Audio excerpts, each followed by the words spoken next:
ചാവക്കാട് തഹസിൽദാർ നിയമനവുമായി ബന്ധപ്പെട്ട് കോൺഗ്രസിനും യുഡിഎഫിനുമുള്ളിൽ പുകഞ്ഞ നീരസത്തിനും കടുത്ത പ്രതിഷേധങ്ങൾക്കുമൊടുവിൽ തഹസിൽദാരെ മാറ്റി നിയമിച്ചു.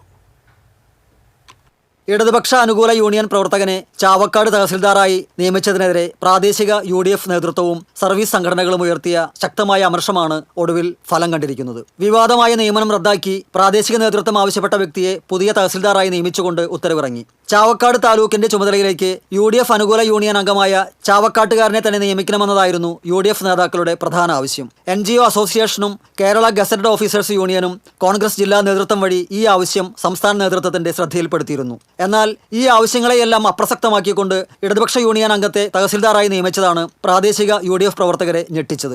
കോൺഗ്രസിലെ മുതിർന്ന നേതാവ് ഇടപെട്ടാണ് ഇടത് യൂണിയൻകാരന് ചാവക്കാട് നിയമനം വാങ്ങി നൽകിയതെന്ന് കോൺഗ്രസ് അനുകൂല സർവീസ് സംഘടനകളും പ്രാദേശിക നേതാക്കളും പരസ്യമായി ആരോപിച്ചിരുന്നു. ഇതേ ചൊല്ലി പാർട്ടിയുടെ ഔദ്യോഗിക വാട്സാപ്പ് ഗ്രൂപ്പുകളിലടക്കം വലിയ രീതിയിലുള്ള തർക്കങ്ങളും ചൂടേറിയ ചർച്ചകളും നടന്നിരുന്നു. കോൺഗ്രസ് നേതൃത്വത്തിനെതിരെ അണികളിൽ നിന്ന് കടുത്ത അമർഷം ഉയർന്നതോടെയാണ് ഒടുവിൽ തിരുത്തൽ നടപടി ഉണ്ടായത്. TCV ചാവക്കാട്.